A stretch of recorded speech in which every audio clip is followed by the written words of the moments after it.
Assalamualaikum warahmatullahi wabarakatuh. Alhamdulillahirabbil alamin. Allahumma shalli wa sallim wa barik ala sayyidina Muhammad wa ala ali sayyidina Muhammad. Pada kesempatan kali ini saya akan menyampaikan sedikit ulasan mengenai tata cara baca Al-Quran. Tentunya membaca Al-Quran tidak hanya sekedar membaca, namun membaca Al-Quran itu memiliki beberapa metode atau tata cara dalam membacanya. Salah satu ilmu dalam mempelajari metode membaca Al-Quran ialah bernama ilmu tajwid. Adapun di dalam ilmu tajwid ialah suatu ilmu yang mengulas bagaimana tata cara membaca Al-Quran yang baik dan benar.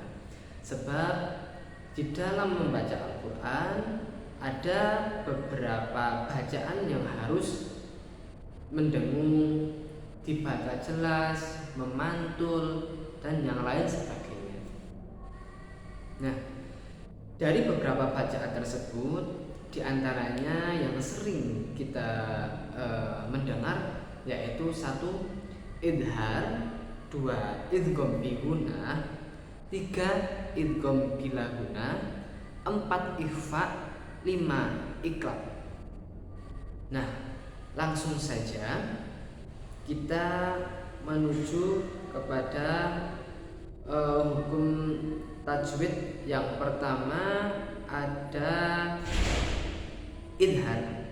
Nah, idhar yaitu tata cara membaca Al-Quran ketika ada nun mati atau tanwin bertemu dengan salah satu huruf hamzah, ha, ain, ghain, kha, yaitu nun mati atau tanwin. Ulangi, idhar yaitu ketika ada nun mati atau tanwin yang bertemu dengan 6 huruf. 1.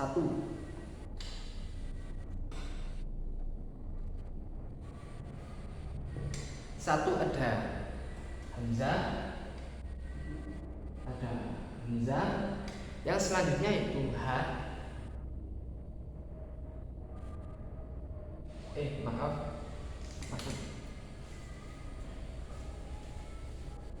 Yang selanjutnya ada ha. Yang selanjutnya ada ha. Ada ain, ada ghain, dan satu lagi ada kha. Nah, itu dibaca idhar. Membacanya yaitu dengan cara jelas. Misalnya ada nun mati atau tanwin bertemu huruf ain. Tulisannya seperti ini.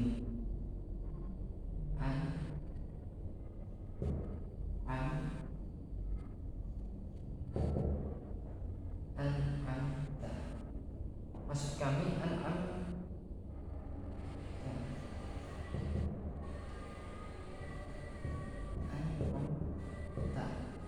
Nah, di sini ada nun mati bertemu dengan huruf ain. Jadi nun mati bertemu dengan huruf ain.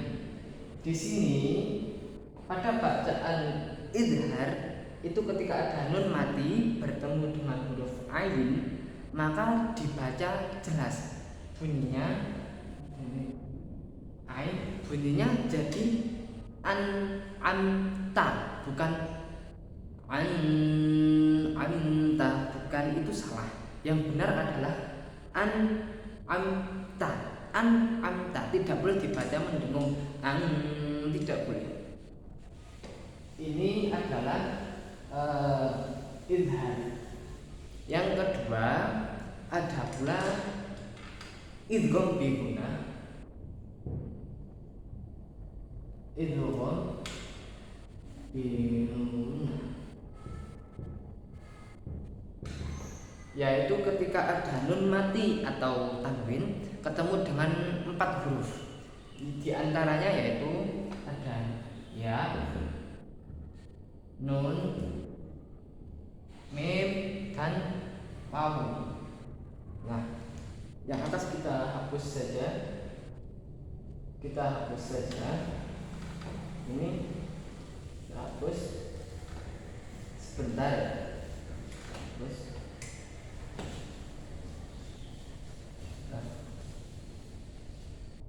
Idgham bi gunnah yaitu ketika ada huruf nun mati atau tanwin bertemu salah satu huruf ini. Ini waw. Ya, nun, mim, dan waw. Misal cara membacanya dengan cara memantul atau mengembalikan. Misal contohnya seperti lafaz ini man ya ulu man ya ulu. Di sini terdapat nun mati bertemu dengan huruf ya. Nih, ya yang ini. Nun mati bertemu dengan membacanya dengan cara memantul. Tidak boleh man yakulu, tidak boleh. Tapi cara membacanya adalah may yakulu dengan cara memasukkan huruf yang setelahnya. Jadi tidak boleh dibaca man yakulu, tapi membacanya adalah may yakulu karena ada nun mati bertemu dengan huruf ya. Nah, itu idgham bi gunnah. Mengingat akan idgham secara umum terdiri dari idgham bi gunnah, idgham bila gunnah. Namun bisa dijabarkan kembali ada idgham yang lain sebagainya. Nah, ini idgham bi gunnah.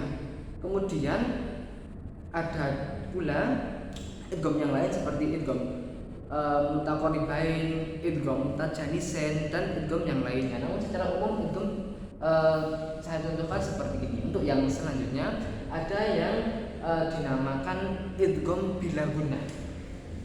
Nah, idgham bila gunnah itu ketika ada nun mati atau tanwin bertemu dengan huruf dua, lam dan ro. Nah, idgham bila gunnah bertemu dengan huruf lam dan ro saja. Lam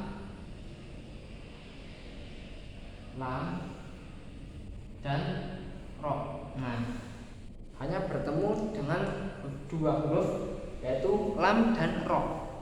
Nah, cara membacanya adalah memantulkan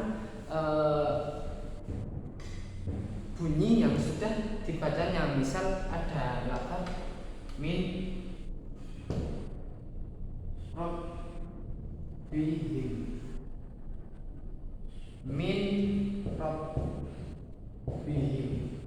di sini ada nun mati bertemu huruf ro, tidak boleh dibaca rabbihim, tidak boleh, tapi dibaca dengan memasukkan huruf yang setelah huruf nun. Jadi membacanya mirrobbihim, bukan min robbihim. Nah, mirrobbihim. Nah, itu cara membacanya. Untuk yang selanjutnya ada juga yang dinamakan hukum ikhfa. Nah, hukum ikhfa itu adalah ketika nun mati atau tanwin bertemu dengan salah satu huruf selain huruf idhar, idgham bi gunnah, idgham bila gunnah, dan juga iqlab. Itu adalah huruf ikhfa. dan ikhfa itu dibaca mendengung. Huruf ikhfa itu seperti hanya huruf ikhfa itu banyak, ada ta, ada ta, ada jim, ada dal, ada dal, terus ada juga zain, ada sin, ada shin. Pokoknya selain huruf yang bertemu dengan idhar, ikhfa, idhar, idgham bi gunnah, idgham bil gunnah dan iqlab. Tata cara membaca huruf ikhfa itu dengan mendengung. Misal ada nun mati atau tanwin bertemu huruf sin, huruf sin,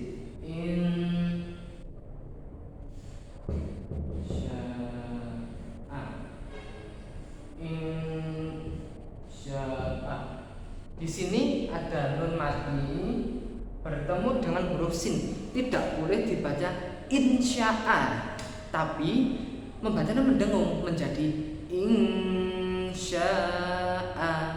Kurang lebih seperti itu. Insya'a, tidak boleh insya'a, tidak boleh, tapi mendengung agak panjang sedikit. Nah, itu adalah ikhfa. Yang selanjutnya ada yang namanya hukum iklab. Iklab yaitu ketika ada nun mati atau tanwin bertemu dengan salah satu huruf, yaitu huruf ba saja. Iklab huruf ba saja. Huruf ba, jika ada nun mati atau tanwin bertemu huruf ba, contohnya ini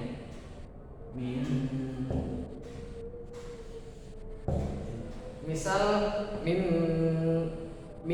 gitu membacanya, dari ini min bakti,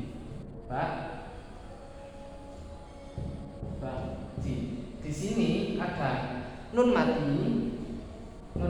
bertemu dengan huruf ba. Nah, nun mati bertemu dengan huruf ba itu dibaca iklab, tidak boleh dibaca samar, tidak boleh dibaca jelas, namun dibaca mendengung agak panjang dengan cara mim ba'di, seperti itu, bukan min ba'di, tapi seperti meleburkan mim ba'di gitu. Mim ba'di bukan min ba'di, tapi mim ba'di. Misal ayat Al-Quran, mim ba'di ma ja'atuhumul bayyinah, misal seperti itu, tidak boleh dibaca min ba'di ma ja'atuhumul bayyinah, tidak boleh, tapi harus dibaca mim ba'di ma ja'atuhumul bayyinah, seperti itu. Nah, tadi sedikit ulasan mengenai tata cara baca Al-Quran. Untuk pembahasan yang lain akan kami bahas selanjutnya. Demikian, karena memang dirasa cukup, saya akhiri. Wabillahi taufiq wal hidayah. Wassalamualaikum warahmatullahi wabarakatuh.